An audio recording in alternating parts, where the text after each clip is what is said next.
Computer. All right, now we're recording. Thank you, Andrew. Yeah. Are we okay with admitting folks? Mhm. Excellent. And Kathleen, you can just let me know when you would like me to start. Okay. You can start welcoming people as they come on, and then I'd say give it another 4 minutes till 11:05.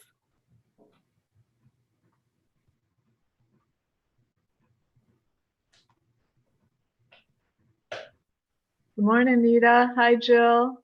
Morning. Hi, Dave. Good to see ya. Oh, good, Dave. Hi, Amy. Hi, Marianne, Pinkney. Hello. Morning, Jill. Good to see you again. I don't know why our. Hi, Adrian.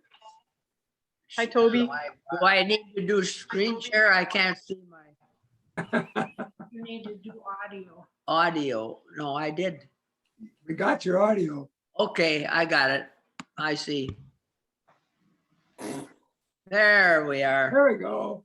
Morning, Margie. Hi, Marion. Morning. Hi, Adrian. Hi there.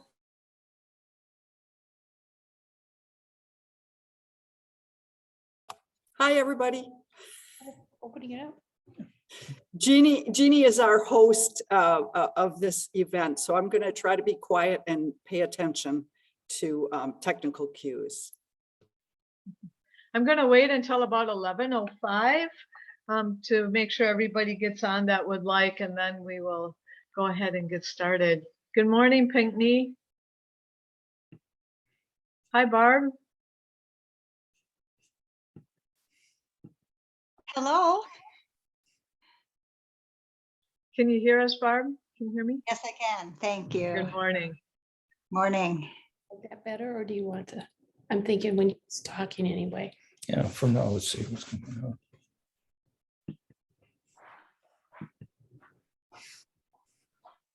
Well, how's everybody on this sunny morning? Deeply sad because of the Packer loss. That was such a tough game. Oh, oh my goodness. Painful. Yeah. Well, now it's time to think about baseball if the strike gets taken care of. Oh, yeah, that you Cub fan, you. Well, you got the sun right there. Yeah, I can just go like this. Andrew, I like your buffalo.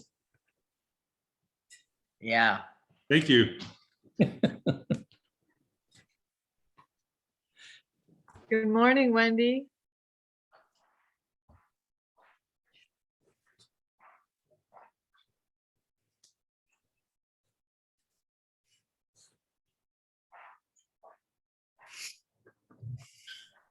I see her name. She's connecting with audio. I unvideoed people so that if they didn't want to be seen on the recording, they would have that option. Okay. Okay. Hi, Wendy.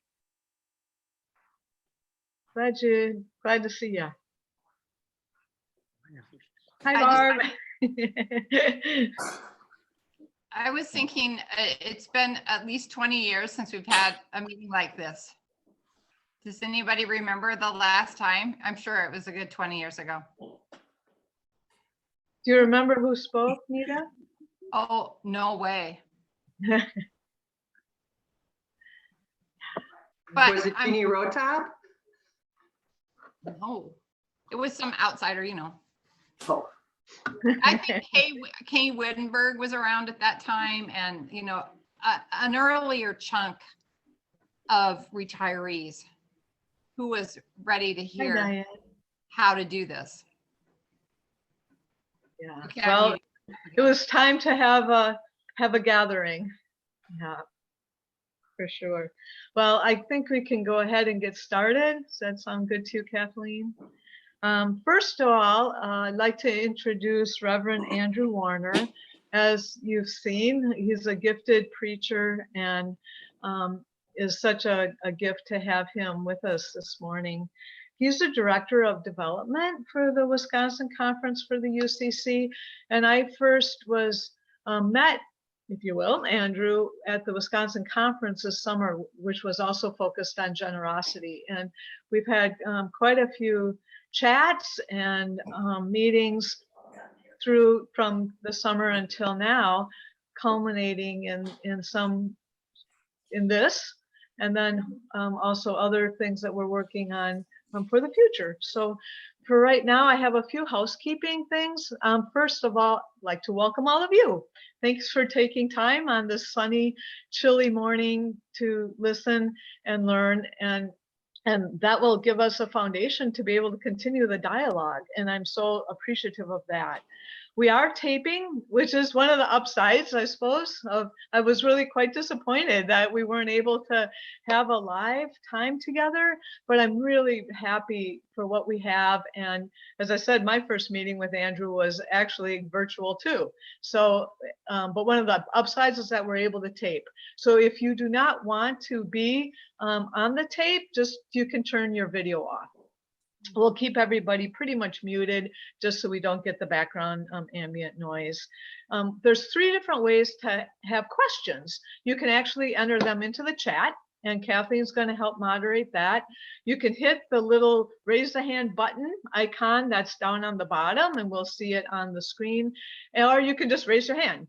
And Kathleen and I and Andrew will try to watch for that. Not sure if we're going to be able to see everybody on one screen. So far I am. So that's really helpful, and I'll try to help moderate. Are there any questions or other announcements before we get started?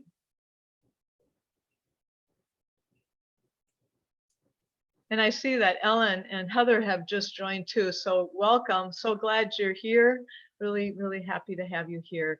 And again, I'll just reintroduce. This is Andrew, Reverend Andrew Warner from the conference, Wisconsin Conference, and he's a director of development there, in addition to other things that he does.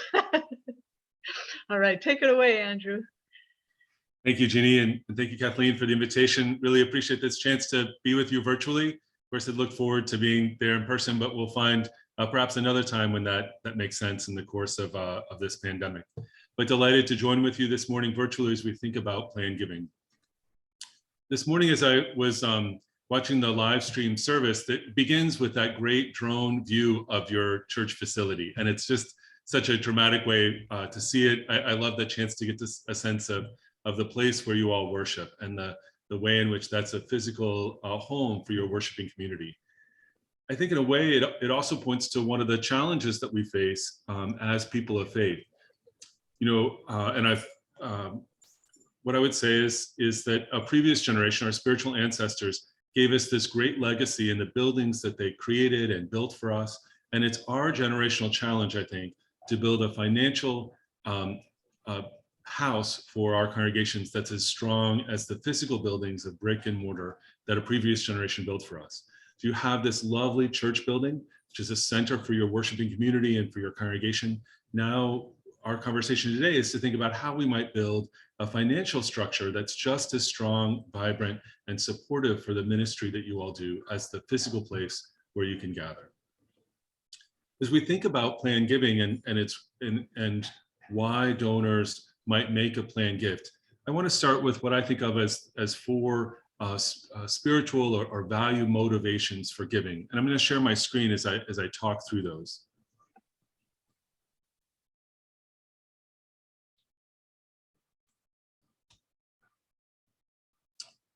Oh, sorry, I got ahead of myself.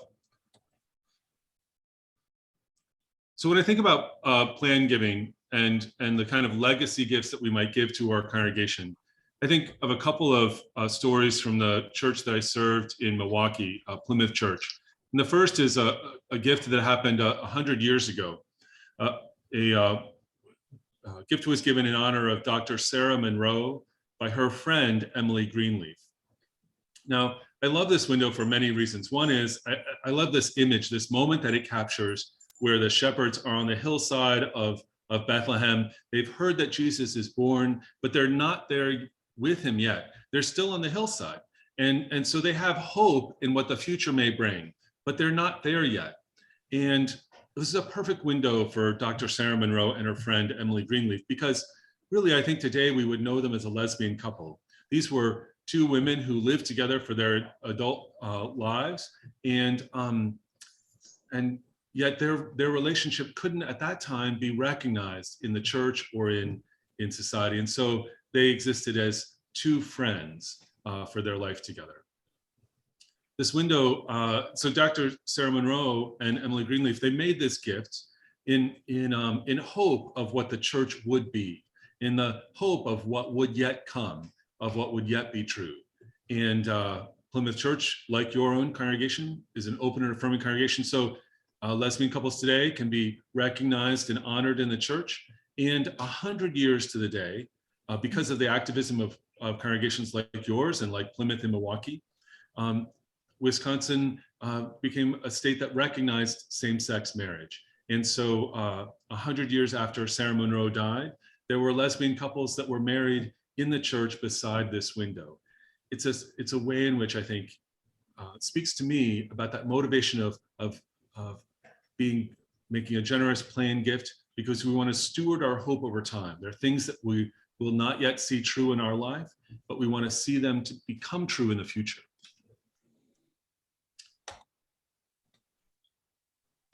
Another gift I think of is the gymnasium of the church building. So Plymouth has a gymnasium. It was given in loving memory of Marcia Bryant Wells, dedicated to youth in the neighborhood by her daughter, Fannie Wells Norris, and her grandson, Daniel Wells Norris.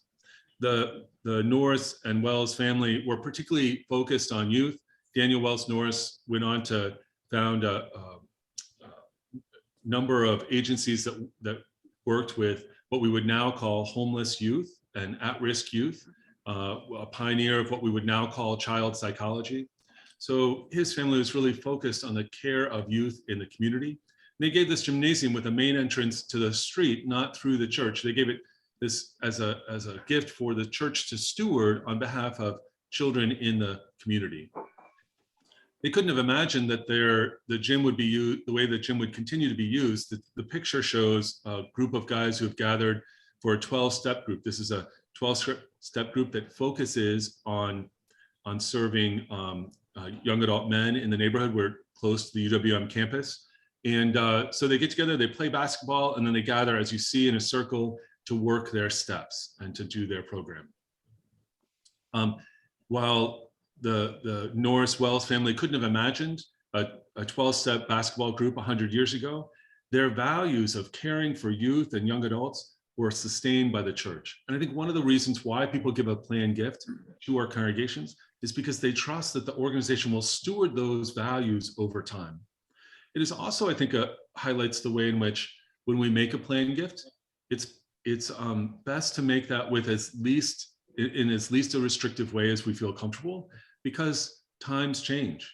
Fannie and Daniel could never have imagined, as I said, a 12-step group, the size and scope of UWM hadn't even started when they gave their gift.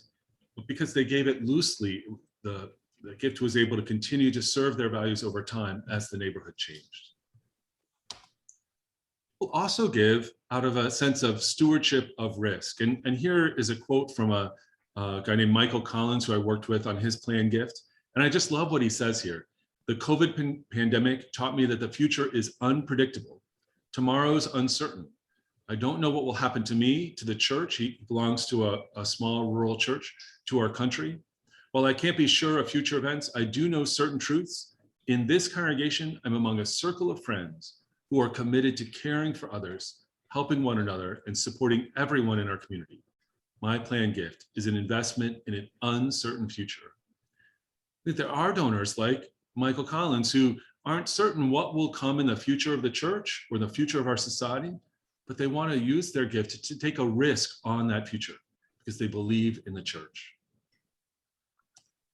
Lastly, the last motivation that I often hear from people who are making planned gifts is that they want to, the gift is a expression of their gratitude. they're really stewarding their gratitude over time. There's a picture of a couple that are holding the sign, Jane and Bill. And what they would tell you is that belonging to the church had helped them look at their own white privilege. It had gotten them engaged in the effort to be anti-racist. And through that, they had really grown and developed and matured as disciples. They were deeply grateful for the way in which the church changed their lives because of what they came to see about themselves and our society and the opportunity to change that. So their gifts to the church were about an expression of gratitude. I find that in other donors. In fact, I would say that the stewardship of gratitude is one of the prime reasons that people make a planned gift. A deep sense of gratitude for how a church has touched their lives, how a faith community has made them who they are, and their chance to say thank you in the planned gift. So to pull that together, I see philanthropy and certainly planned gifts as proceeding from our deepest hopes, our enduring values, our faithful risks, and our heartfelt gratitude. So there's some questions that you might ask yourself as you think about making a planned gift. Questions like, how do you want to be remembered? What lessons did you learn in your life? When did you take a worthwhile risk? How did it work out? What kinds of legacy do you want to leave? How has the church shaped your life? And this is an interesting one that one of my mentors recommended. I find it rings true with at least some folks. Is there an upper limit about what you might want to leave to your children? It's a really interesting question. You know, when I was younger, my husband and I, you know, our estate plan left everything to our kids because they were toddlers. And if something happened to us, we wanted it all to go to them to help care for them. But now as they're older and they're getting established, we really see that we have room in our estate to make a gift to a charity, in which we've done, because we realize we don't need to leave it all to our children.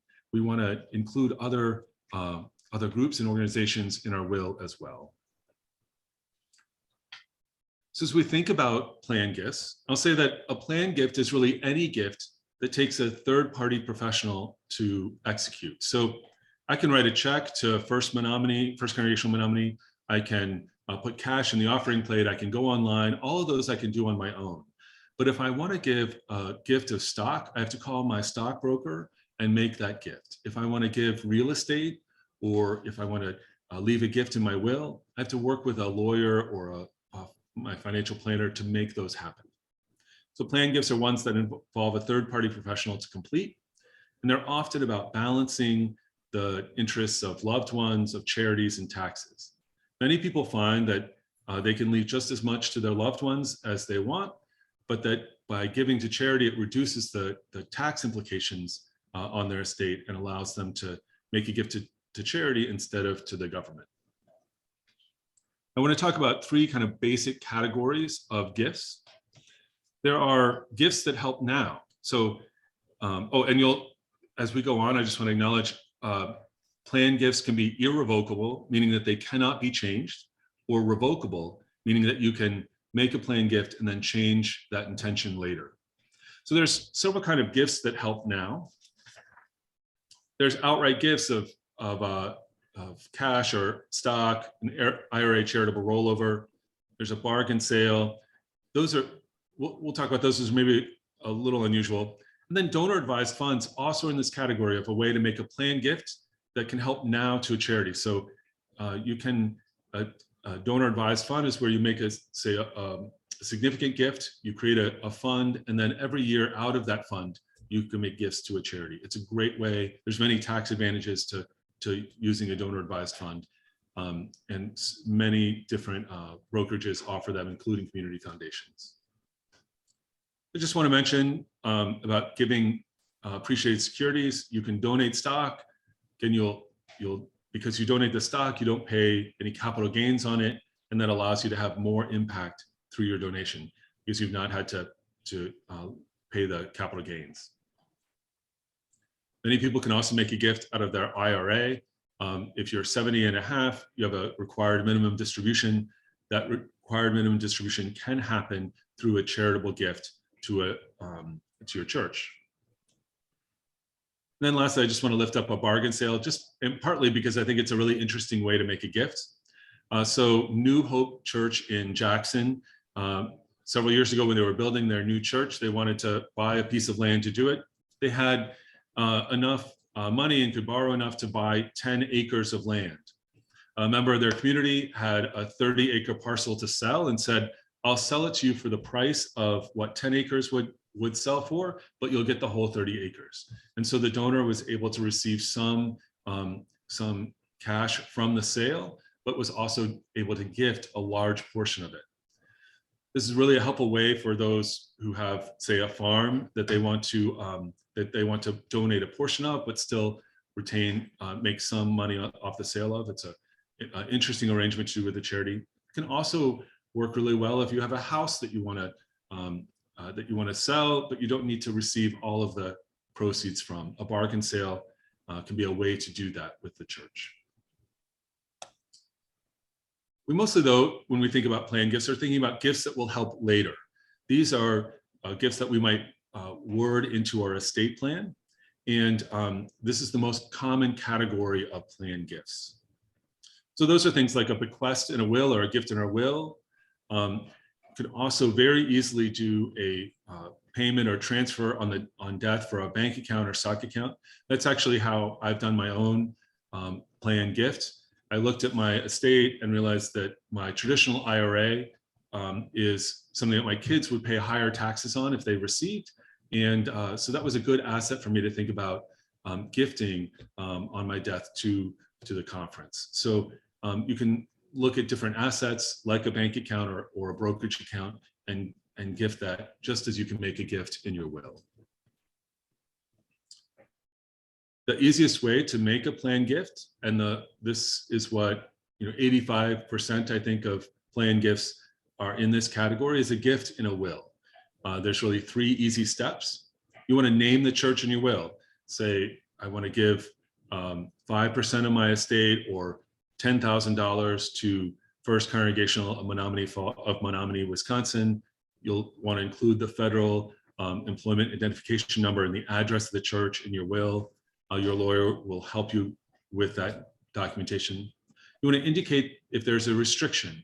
If you want your gift to be used for a specific purpose in the church, either an endowment fund or a project, you can name that.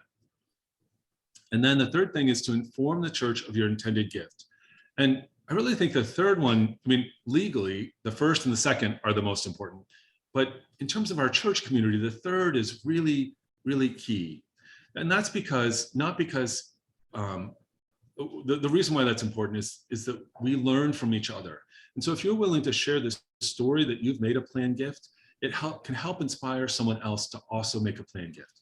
So 3 easy steps. We may talk about this some more in the question and answer time, but name the church, indicate a restriction, and inform the church of your upcoming gift. I think also, I really encourage donors to think about making a lead gift. Back when I was a pastor, there was a family, the husband died first. The family created a fund in his honor that was to support social justice projects of the congregation. That was really the lead gift. They made that as a cash gift. And then in the estate plan of the surviving spouse, his wife, they included a more significant gift. So the lead gift gave the family a chance to see the impact of their gift and know that it would be increased and grow through the later estate gift. And lastly, and this is kind of an interesting category of planned gifts, are gifts that pay income. This is where you can make a donation now or gift now and receive income for the remainder of your life. And then at your death, the remainder goes on to a charity. There's 2 ways that I'll talk about. The first is called a charitable gift annuity. And the next is a charitable remainder trust or uni trust. These are both irrevocable. So in the charitable gift annuity, the donor makes a gift to create an annuity. This operates like any annuity that you might purchase. You receive payments. So the benefit of this is that you have a guaranteed income for the remainder of your life. And then whatever is left, the residual of your gift goes on to charity. So again, this can be a great option if you need to continue to receive income, say during retirement, but want to ensure that there's a gift that the congregation will receive. Charitable gift annuities, typically the minimum gift to start this is $25,000. Another option is a charitable remainder uni trust. This is where you give a gift of property or of assets. And so you're creating a trust. The trust annually pays income to the donor. You agree on a percentage out of the trust, and then the remainder goes to charity. The benefit of the accrued to the donor is one that your income is likely to grow over time. Obviously, this has been a tough month in the stock market, but typically the stock market we expect to grow, say, over a 20-year period. And so your income would grow over that 25 years. And then the charity at the end of that period would receive a larger gift.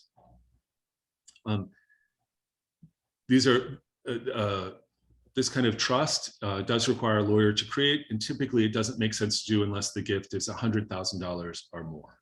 But both of those can be great ways to make a planned gift that generates income for the remainder of your life or for a period of years. Now, I realize I've put out a lot of information, and so I want to pause and really see what questions you might have about the motivations for giving, the kind of options for giving, or the ways that you might make a gift. And I want to remind folks that you can either type your question into the chat, which is to the right of your screen typically, or you can raise your hand. We'll call on you and you can unmute yourself.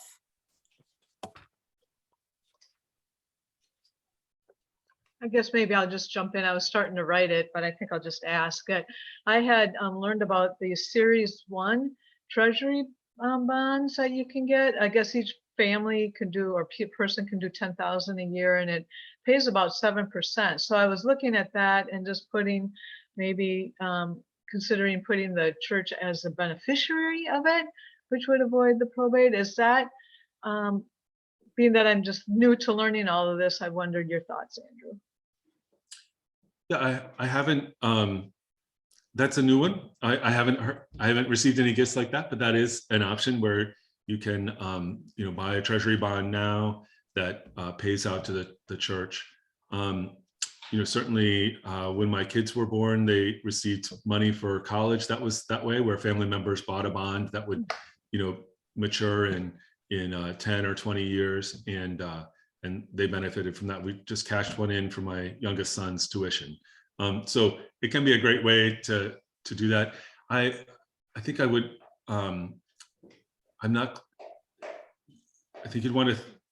sure how that works with getting the tax deduction. I'm sure that it qualifies. I'm not familiar with that particular vehicle. And thinking of that, would you mind saying a little more about the tax? Do you have to be a certain age? Do you have to be like with the minimum distribution, or can that, if you give a gift of stock, that's like an IRA, but not a Roth IRA that you would get taxed on when, if that goes. You wouldn't give a Roth IRA. You wouldn't give a Roth IRA. But a traditional IRA is a great one to. So how the traditional IRA would work is my kids would receive it at the tax rate that they were, because the taxes haven't been paid on the traditional IRA. So if they were, say, 40 when I passed away, they would pay tax on that, on whatever income bracket they were in. So that's why there was a tax implication for them versus other ways that they might receive gifts.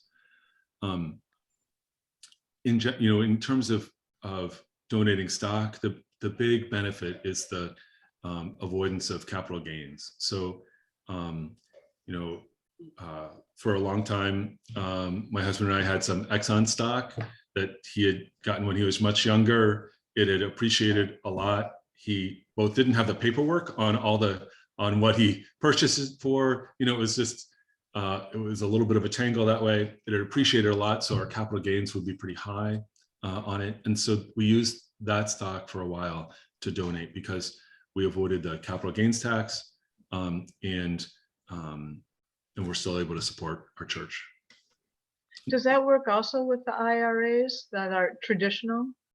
That you wouldn't So pay that or not? So that, yeah, I think when you do the required minimum distribution, I'm not a tax accountant, so you want to talk to your tax advisor. But my understanding is you wouldn't pay the tax on the IRA funds that you're donating it from your traditional IRA.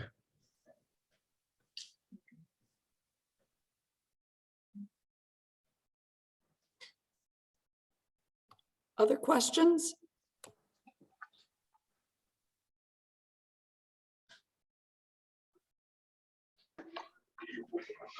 I'm going to support what you said, Andrew, about not being too restrictive. I think Lee Schwabs, I think, spoke to us a couple annual meetings ago and was talking that we had a gift where a lot of these gifts that are sitting in our funds are pretty restrictive. And now when we want to do other things with them, or even we weren't allowed to let some of them grow. So I just need to remember that it's really nice to say, I want to give to the music fund or the organ fund, but to say, I want to give to the church and hope the church can make good decisions. Thank you. And so when just to support that, I think, what I would suggest for a donor who wants put a restriction first, to talk to the Planned Giving Committee at First Congregational about it, talk to Kathleen to say, does this make sense for the congregation? But the other is to think of, if you want to make a restricted gift, not also make it be an endowed gift. So if you want it restricted, make a gift that's used in a few years. If you want to make a gift that is a perpetual gift, an endowed gift, make it unrestricted so that so that when the church is 100 years from now, it can use it for the greatest need then. So I think to balance those two, the more restrictive, the least, the less perpetual.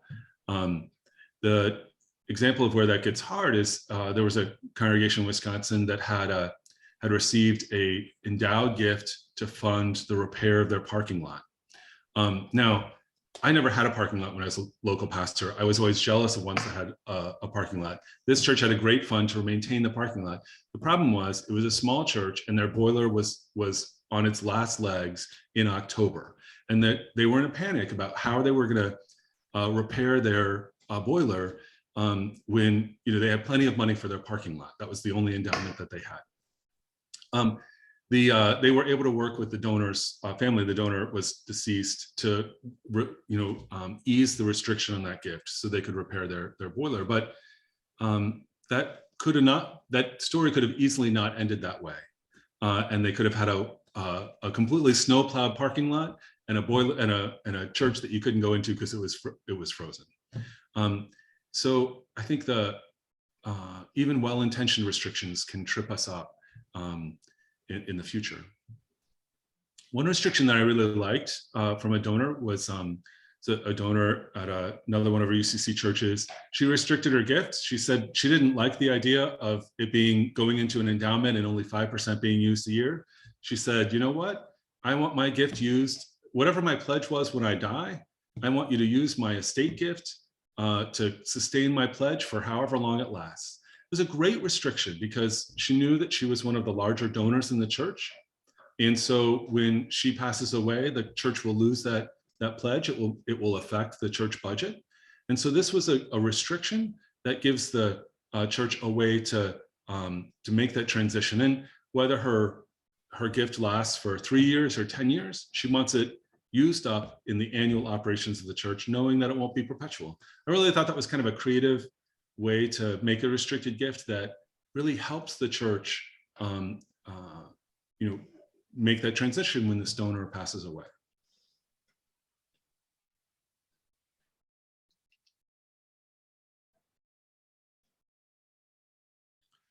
I'm wondering, are there ways that you've seen planned gifts really make a difference in the life of your community? Is there a planned gift that's really impacted your congregation or your community?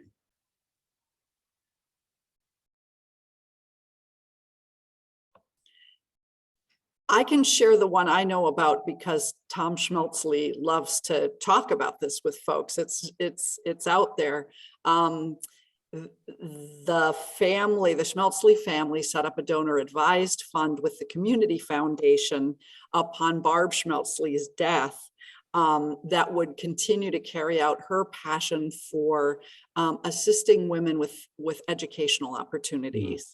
And so the family reviews applications to that fund each year and gets to offer gifts that they know would have thrilled Barb to be able to provide. So that's the one that I'm aware of that's close to home.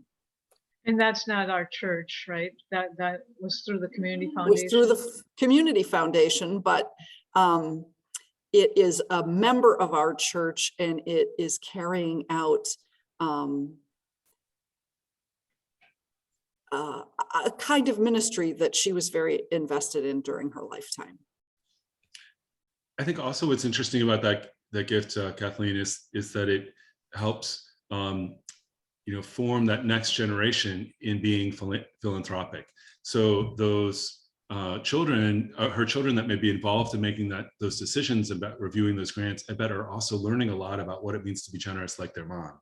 And so it continues that legacy in a couple different ways, her passion, but also the kind of formation of who her kids are as generous people, and maybe grandchildren. So that's really a great story. We also have a planned giving, and we have some, I guess you might say, quote, line items for certain things. And we had an elderly couple, Ted and Rod Weehee, and they left quite a bit of money to the church. They both had hearing impairments. And so they left a lot of money, and we just, I think, are set up with audio architects now that paid for some of that. And also somebody else also donated some money to that as well. Margie Stousen, I guess, for Christine, her mother. But that's really cool. Plus, we just, with our COVID protocols, we were videotaping services, but now we can do live stream because the Weehees, their money paid for a lot of the equipment that we have, and the equipment's pretty fancy. Yeah. It's not like going on Facebook and doing Facebook Live. I mean, we have, if you probably watched our service today and saw the camera work being done. I wasn't there today. I sometimes help, but I wasn't there today to help. But that also, has helped us a lot, and that will continue to grow because we have a lot of people that can't make it to church. And of course, right now we're locked down, or I shouldn't say locked down. We just aren't having in-person services. And so that really helps. And then even when we do get to come back for in-person services, there's people that, may not want to get out in the cold or whatever, they can sit and watch. Also, it's a ministry that's gone other places because I have a good friend in El Paso, Texas, that watches our service faithfully every Sunday. So to me, that to me is a legacy right there that I think is continuing and will continue to serve our church well. Yeah, and it's a great example of how, the donor in their lifetime had one idea of a solution for hearing impairment that might be meaningful to them, and how the church has continued to be able to keep that vision. But as technology has changed, and as the situation has changed, continue to draw on that gift for all the different adaptations that you've needed to make. And to think about, how much harder it might have been for your congregation to do the technological adaptation that you needed during the pandemic if you hadn't have had that resource. So a gift that continues to give and make a difference. That's awesome. When I was a local, yeah, go ahead. I'm wondering if the conference has has materials that you can share with us, and like your slides that you were projecting, and then also what do you recommend for periodic education to the congregation? Yeah, that's a great question. And I know that this is just the first of a number of ways I hope to be interacting with the Planned Giving Committee. I think we really want to create a brochure that will have some of those options, list some of the current funds of the congregation that if people want to make a restricted gift to, that they could, and also the kind of funds that the congregation might want to create. I put my email in the chat, and we can make that available again. I'm happy to send some example materials if you're looking, before we get customized ones for your congregation developed. If you looking to meet with a lawyer soon, happy to give some suggestions of what that might look like. I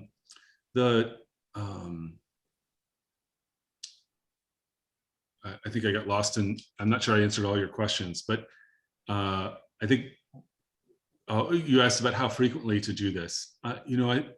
What I would recommend is to keep the story of plan giving alive in your congregation, to think about at least quarterly sharing a story about someone who's made a plan gift.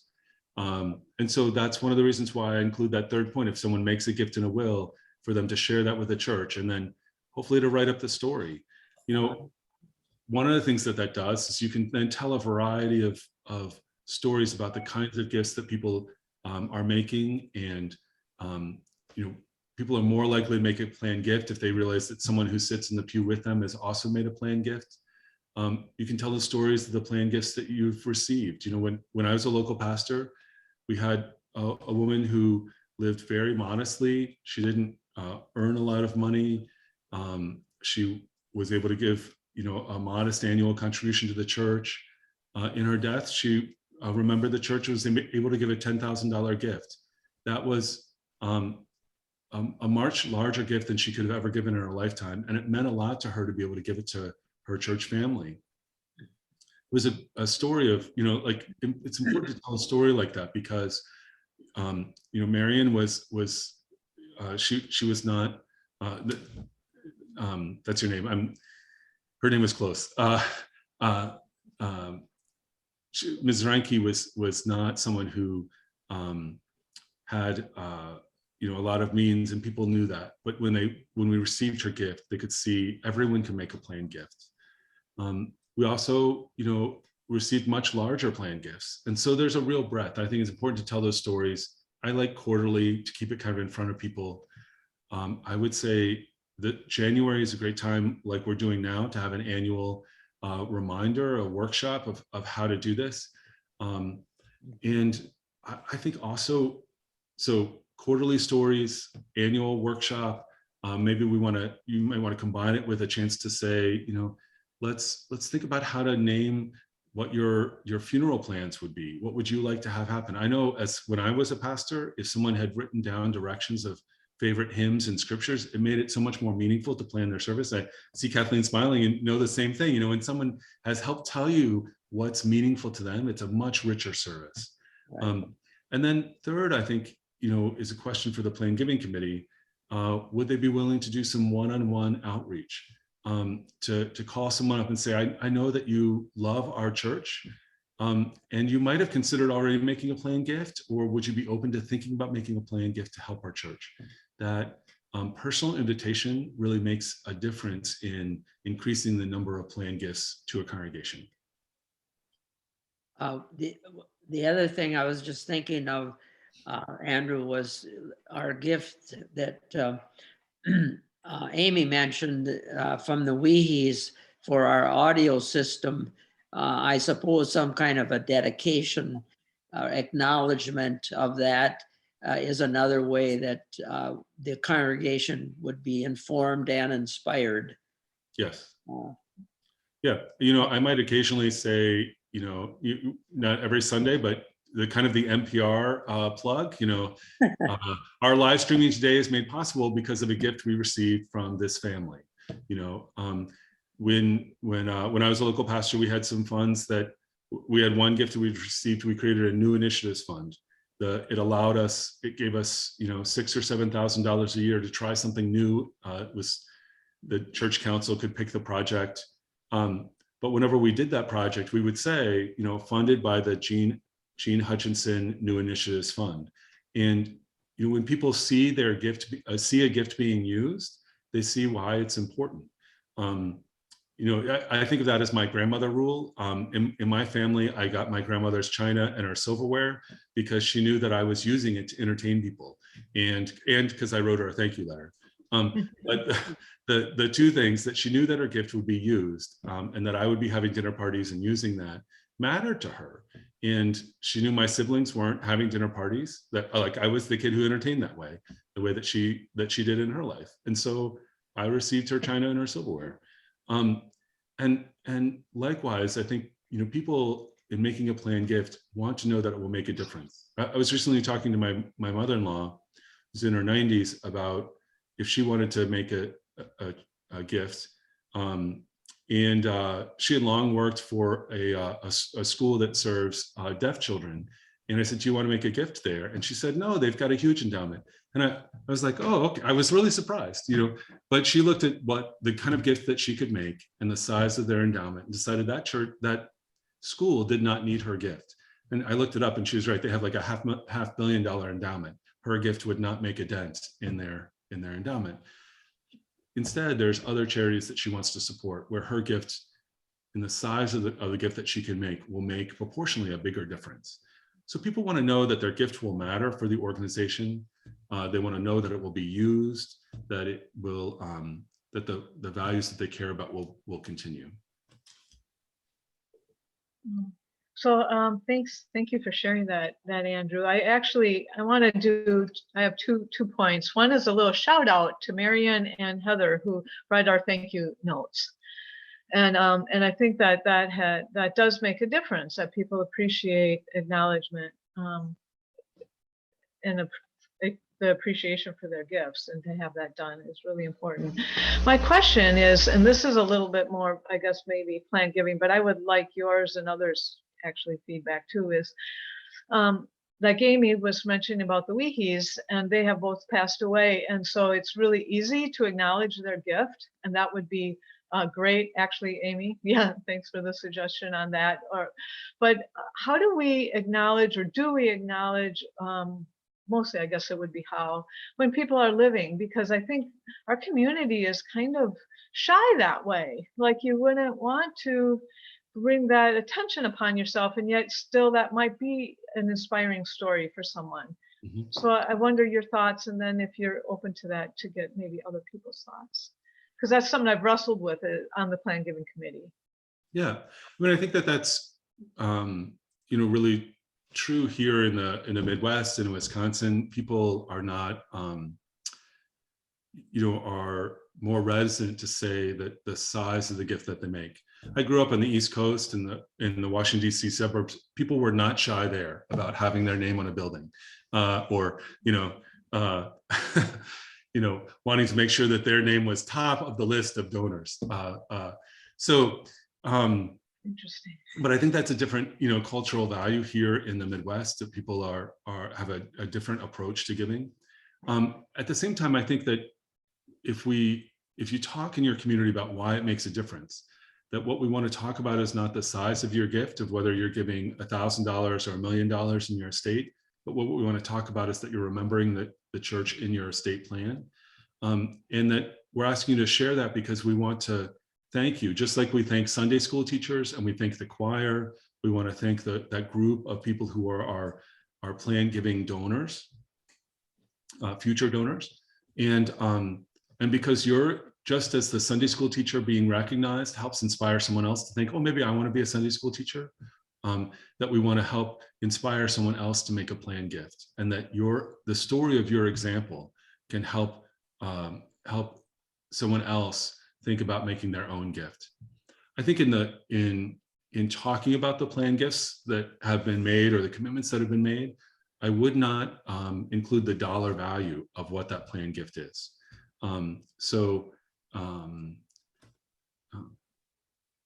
And I can send you some examples of stories that we've been sharing through our conference. We have a quarterly newsletter from the conference that includes examples of planned gifts. We talk about people who have made those gifts and some of the questions that they've wrestled with, but not the dollar value of their gift. And I think that's the way that I would do it in a church community. So, for instance, we had a story about a man who had received income from his family farm that he had inherited. He and his spouse relied on that rental. That rental income was part of their annual finances. A cousin was able to buy the farm. They sold it to the cousin, and they took a portion of that and gave it to create a charitable gift annuity because they wanted to continue that income stream. So we told the story of what they did without saying what the value of the farm was, what the value of the gift was. but gave some indications of what the decision making was. Does that make sense? And that's, I think, what people find helpful.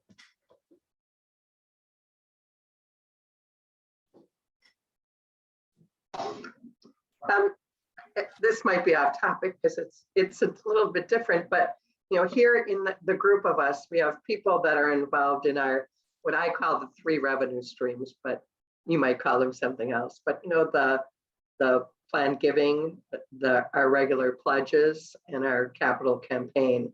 Mm-hmm. Is there a reason for us to coordinate that, or at least talk among ourselves? We're all jealous of Jeannie because she's such a great person, but she's done her time as the stewardship chair, and she's worked on a lot of the other fundraising we've done in the church. But how do we as a church look at that? I am a firm believer, Andrew, that these are 2 different or 3 different pockets. Yeah. I'm not, when I'm asking for someone's support, that they only have X, there's not just one pie. So, so that's not my problem. My problem is, not my problem, but what I'd like to see is, how can we as a church do this a little bit more, less churchy and more organized? Yeah. And maybe more clearly, right?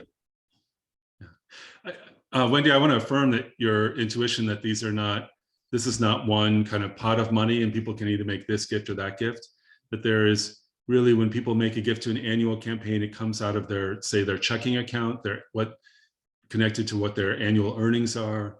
A gift to a capital campaign really comes out of their savings account, the kind of some money that they built up over time. And a planned gift really comes out of their total net worth, their total assets that they built up over a lifetime. So 3 different ways of holding wealth, of holding assets. And yet, I think there are ways that you can work together. One is to think about the motivations that people have for giving. I think those 4 motivations that I tried to lift up do translate across those 3 different ways of generating revenue for the church. I think you want to always, across all 3 streams, you want to always be telling the impact story. How does First Congregational of Menominee make a difference? That's a common story, and you want to have it make sense across all 3 different ways. And another reason to work together is because someone who gives a gift to the annual campaign might also consider a gift to the capital campaign, or someone who gives to the capital campaign might also consider a gift to the to planned giving.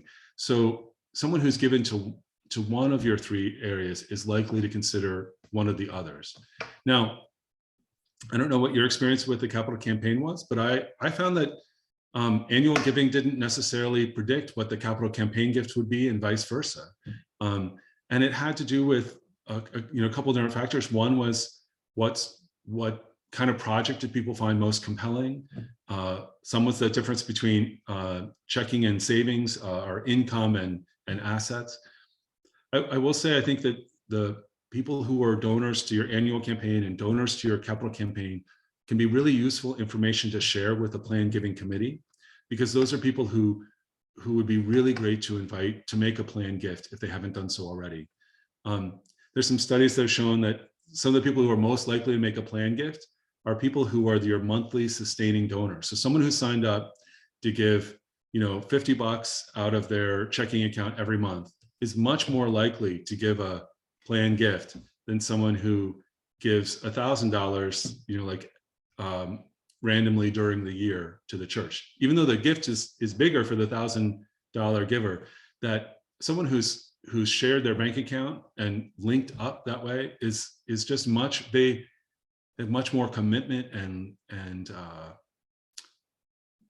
trust to the church in some ways. Statistically, not every donor is different, but in particular, anyone who's has a regular monthly occurring donation, you should make sure Jeannie has that list to make those invitations.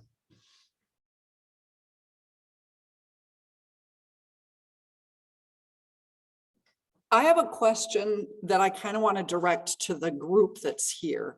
So Wendy asked, how do we help people understand the difference between their annual giving, a capital campaign, and planned giving or legacy giving.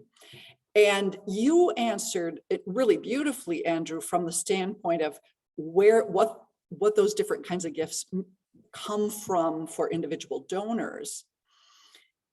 But it doesn't necessarily tell people, how does this matter differently for our church? And I just was on a call with some folks the other day where someone said, yeah, you know, I can't remember if they did a capital campaign. I can't remember what it was, but they did they sold their parsonage. They sold their parsonage. And so some of the members were saying, well, we don't have to give an annual gift now because the selling of the parsonage will take care of that. And I know Wendy and I dealt with this when she was stewardship deacon. How do we talk to people? You know, I mean, there's a difference between, you know, the nuts and bolts of what's required each year and the sometimes bigger expansion things that are, or maintenance things that are involved in a capital campaign versus investing for the future. But it's not always easy to describe that. So Andrew, do you have thoughts on that? Or how do others in this group think of this? And how could we better articulate that for folks? Well, I have an opinion about everything. I have an opinion about that, but I'm going to hold, because you started your question saying you wanted to hear from people on the call. So let's hear first from folks who are here on the call.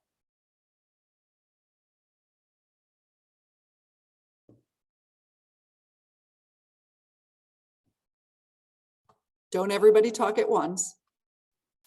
Well, for me, I would just say that, I started going to church when I was probably 14, and it was pretty much drilled in me that you tithe to the church based on your income.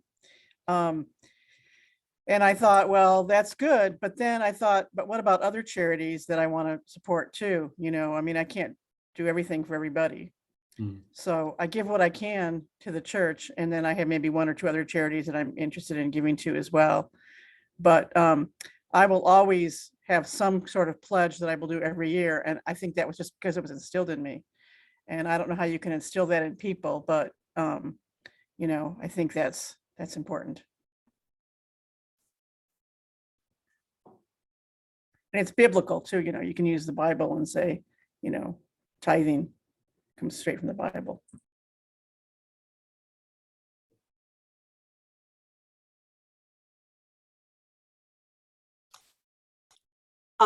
Even tithing though doesn't get at, so if I tithe every year for my pledge, why would I give to a capital campaign, or why would I give a planned gift? It doesn't get at that distinction. Anybody else have thoughts about that, or should we turn Just to rebut on that, you had mentioned that sometime that, or I guess it was Andrew that had mentioned that about the, somebody that, or maybe it was you, Kathleen, it was you, that they sold the parsonage and then they felt like they didn't have to give any money to the church anymore. That's what I was referring to. I was referring to that because people need to understand that no matter how much money is coming to the church, it's still important to make that tithe. The others might have answers for the others, but that's what I was addressing. Right. Thank you, Amy. And Nita had her hand up. Well, I think people have done it. Usually it's the building committee that does it, where they'll be advocating for it. Like we need some reserves, we need to have some stuff on hand so we don't have to have a fundraiser for every little thing or every big thing. And so, I mean, that has been used as an analogy to, things we do in our own budgets, is have something on hand for a rainy day or whatever. But I think a selling point for me is not just so the church has some money. A selling point for me came as a part of working at the church for a number of years and utilizing the Milne's funds that's our big pot of money that somebody gave to us and gave to Stout as well. And there are three pretty kind of clear things that we could use the money for. And I'm sure, I don't know, I'm sure there's over 100 more than that people have benefited from Milne's money because we did family and youth mission trips. And sometimes they were like go to Honduras and really big, but a lot of times it was a more local thing like Pine Ridge Reservation, and people of all ages benefited from it. And as a staff member, I was like, that is fabulous. I do not have to think. No one has to make up some fundraiser that's going to make up that money. And we at some point decided on maybe a third. The family puts in a third. The church puts in a third, and there is a little pot of fundraising money that puts in a third, or some little thing like that. So it's not like it was totally free, but boy, did that make a difference for me. And I imagine it made a big difference to families. No, they don't have to go sell pizzas or something. That's kind of an annoying thing that families have to do, and especially if they want to go as a family to something. So having a pot of money, I mean, if I end up doing that, I would give it to something that had some structure to it that was going to be about giving people experiences to outside of their normal life, where it's going to be meaningful and it's going to change their lives. And it doesn't have to be a trip to Honduras. It could be Chicago trip to work at a homeless shelter. Whatever it is fine. But that'll be, I'm pretty sure, what I would gear mine towards, and leaving it open enough for the church in its time to decide whether that qualifies. Anyway, those kinds of things don't come out of the regular budget. Regular budget, different budget. I think people might be sick of me saying this, but I've always said that I belong to a church and I give to the church because I'm not Oprah. I can't do the things the church can do, just by myself. So things like Thursday's table or our outreach, our support of the 12 steps, the use of our building, all of those things are things that I'd love to do, but because I'm doing them with you, I'm able to do them. So giving for me is really more of a group effort than an individual effort. And just that's okay. I talk a lot, sorry. Thank you, see that Wendy. I Barb see has a Barb has. question. Barb Flom? Yeah, I will kind of add on to Amy's comment that really we have biblical directives to not stockpile. And those of us who suddenly are in that minimum distribution zone, we are just learning about qualified charitable donations and how, I mean, we may have enough money to live our lives in the way we've been living all along, but suddenly there is more. And we're told to share. And that's a difference. I mean, we're approached by many organizations that we love and will probably tithe part of our income to also, but the church's faith-based directives to me are what tell me that, like Amy, I will always be putting some of that money toward my faith community. So I think we have something over Sierra Club when it comes to soliciting. And yeah.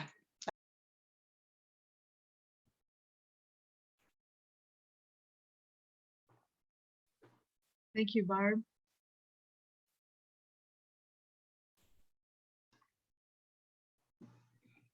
Jeannie? No, I'm good.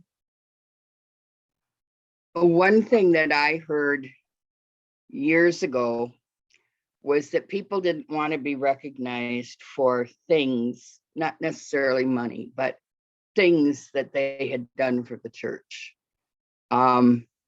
We have a whole group of men who built wonderful structures and things. And we had somebody who faithfully gave a copier every time we needed a copier.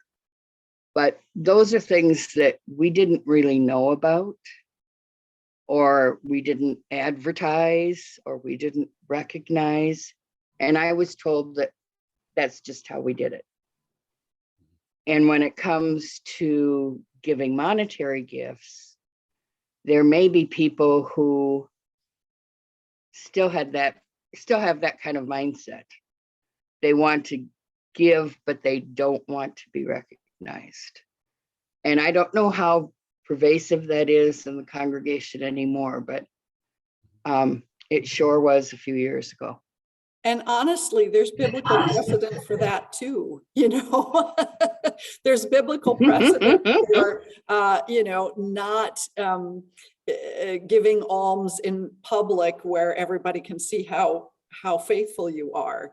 And so there's genuine humility that comes out of. And so if we're going to ask people to share a story about their giving, we need to be able to tell them that this isn't about tooting your own horn. This is about inspiring others. Video on if you're going to talk. On that note, Kathleen, I had made a note to Wait, ask Jill Andrew. is raising her hand too. Jill or Lee? Yeah, this is actually Lee. Just looking at who's on the call today, is there anybody under 60? Not to insult anybody, or yeah, you don't call them. Sorry, Andrew. But you know, I think we have a real problem with our, you know, it's all us old people, or getting old people, and unless we start filling in on the youngers, you know, I think we're in a serious problem with maybe the church just kind of starting to fail. And I know unfortunately, a lot of congregations have closed. And I think this is a real problem. So it may mean that if we're going to get some of this money, we better get it now. I think it's a real concern.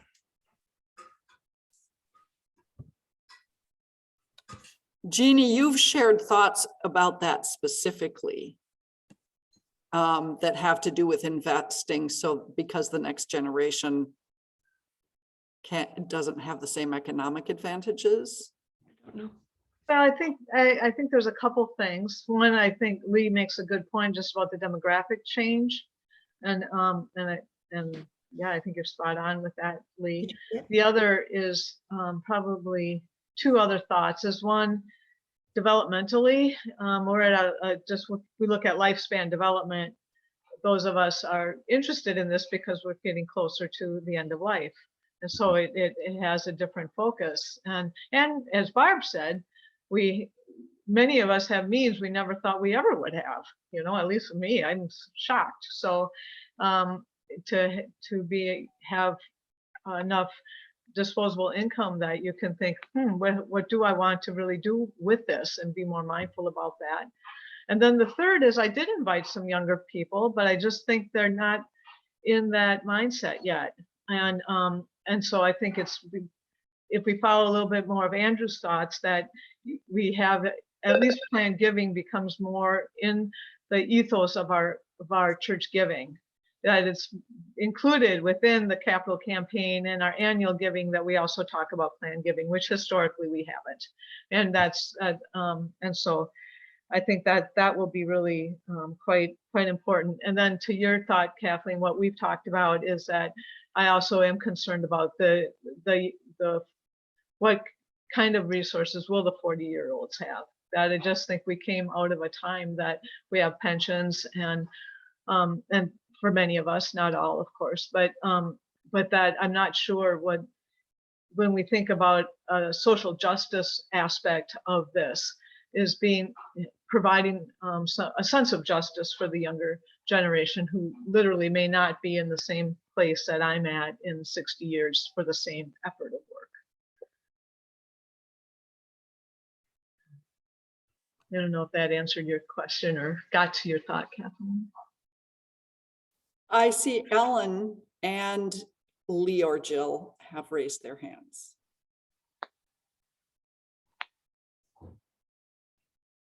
Okay, I'll talk.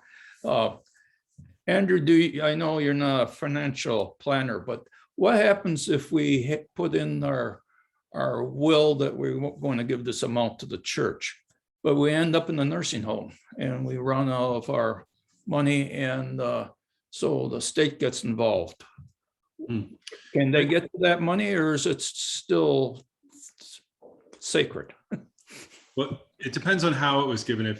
If you gave a irrevocable gift, like created a charitable gift annuity, then that money is already given. It's no longer part of your estate. It can't be undone.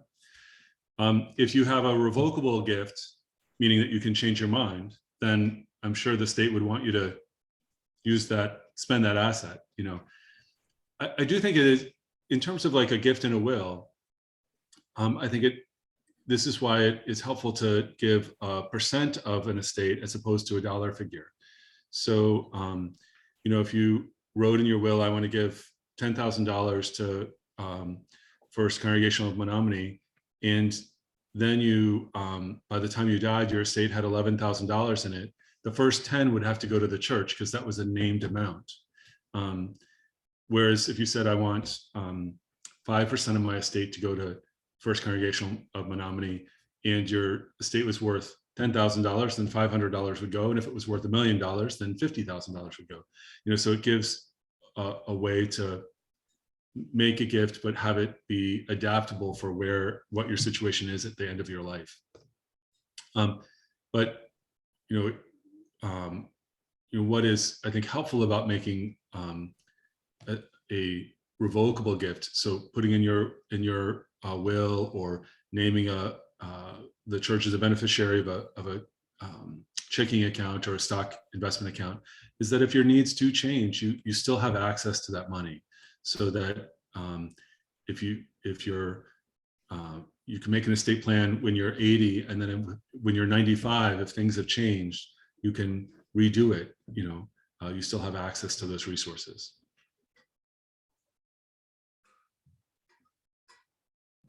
Ellen? Yeah, I've been listening without contributing. Get that out of there now. Can I do that? Yeah, there we go. I've been listening without contributing because I'm still changing my ideas about how I see this multi-pronged picture. No pensions for us. We were in private business. But as we keep telling each other now, we have been extraordinarily fortunate in our health, in our children, in our associations, in our experiences. And we owe in ways. So I'm trying to reconsider whether we owe in ways, therefore we should be giving more annually in various ways. To the church, to the community foundation, to stepping stones, to causes that things need to be done, and you can't do them all, like Wendy was saying, you can't. But you can hold up one piece of the world in cooperation with others. So I'm listening to this presentation and then trying to revise how I think about that. And I'm sure many of our fellow parishioners will be feeling the same way. There's a certain, you get pleased to use your required minimum distribution from every organization. And it's a wrestle. I don't want to keep it and take it into the grave with me, because I can't do that. And my children are very fortunate, and they could get along without it, or certainly some of it. Ellen, I think you raise a great point, and you know, if to put a plug for how the adult education I'd like to next do with you all is to you know, maybe to have a conversation about what it means to be strategically generous. How do we come up with our personal strategy for our generosity? And it's going to look different for every person, but I often find So sometimes in churches, and I hear this a lot, is people will say there's too many asks. I get asked for too much money too often, and you probably hear that in your church too. What I observe is that when we feel like we're getting too many asks, it means that we don't have a strategy for making those choices. My husband and I mean, we're both on the Myers-Briggs, a strong J. So like we love strategizing and we have plans and we like, so we have a strategy for our giving. It doesn't matter how many times you ask me to make a gift for the zoo. It doesn't even register, because the giving to the zoo never appears on our list of giving options. Like what we give to is the church, and we give to social organizations that are impacting at-risk youth, and to organizations that are making a difference in Central America. So that's our strategy. And so an organization has to fit that for us to say yes to. And because we have that strategy, it's easy to navigate all of those asks, but also it helps us then to look at what we want to do for our planned gift, because we have those strategic goals, so we know who we want to say yes to. There's a book by Phil Buchanan called Giving Done Right, if you wanted to read on your own, that he's writing. I'll put it in the chat.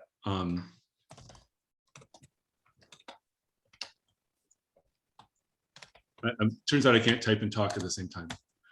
I may have misspelled his last name, but the title is right. So he's writing to folks who are running foundations and high net worth individuals. I think the things that he's talking about apply across the board about how it is that we make decisions about our giving to have the greatest impact. I wanted just to have my own chance to throw in a thought about this question about different ways that people make choices. I think impact is the key word, and I'll be interested to hear what happens in the conversation next week with Kathleen, for you with a millennial in your congregation around giving. It's my observation that that some of our oldest donors in our churches really respond to values like loyalty, and that younger donors really respond to things like impact. Now, both of those words, that's a spectrum. People, might appreciate both of them, but I find increasingly important is for people to know what the impact of their gift is. Now, I think the difference is an annual campaign is all about what impact the church will make in the world, and it's what the church is going to do with those monies to make a difference. And so I would wonder with that church where they sold the parsonage and people said we don't have to give. I kind of wonder if the stewardship there has been really about, we give to the annual campaign just to pay the bills, and so if the bills are paid, then we don't need to do anything. Whereas I look at the annual campaign of the church that I belong to when I was a pastor and now, that the church will never have enough money because God calls us to do more than we can ever afford to do. So, I just want the church to have a bigger and bigger impact. So if the budget increases, that's all to the good, because we're going to have this huge impact. I'll say that as we move that spectrum over to planned giving, the impact that I care about is less about what the church will do, but more about its impact on my life.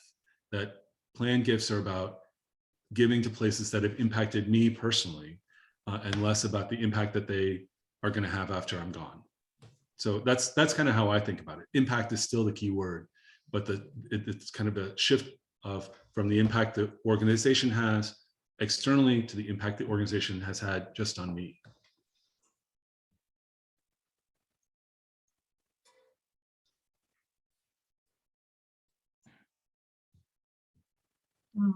Well, thank you, Andrew. I just jotted that down. God calls us to do more than we could ever afford to do. That's a pearl. Do we have any other questions as we wrap up our meeting today?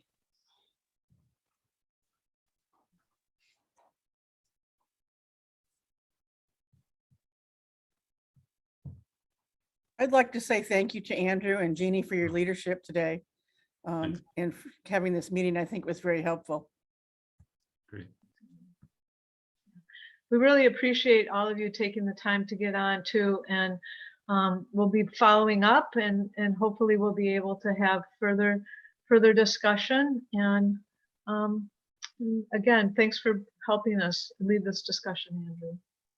Glad to be with you all. I look forward to the day when we can be with you in person. Likewise. Thank you. Ditto. Well, thanks, Kathleen. Take care. You don't have to wave, there's no picture. Yeah.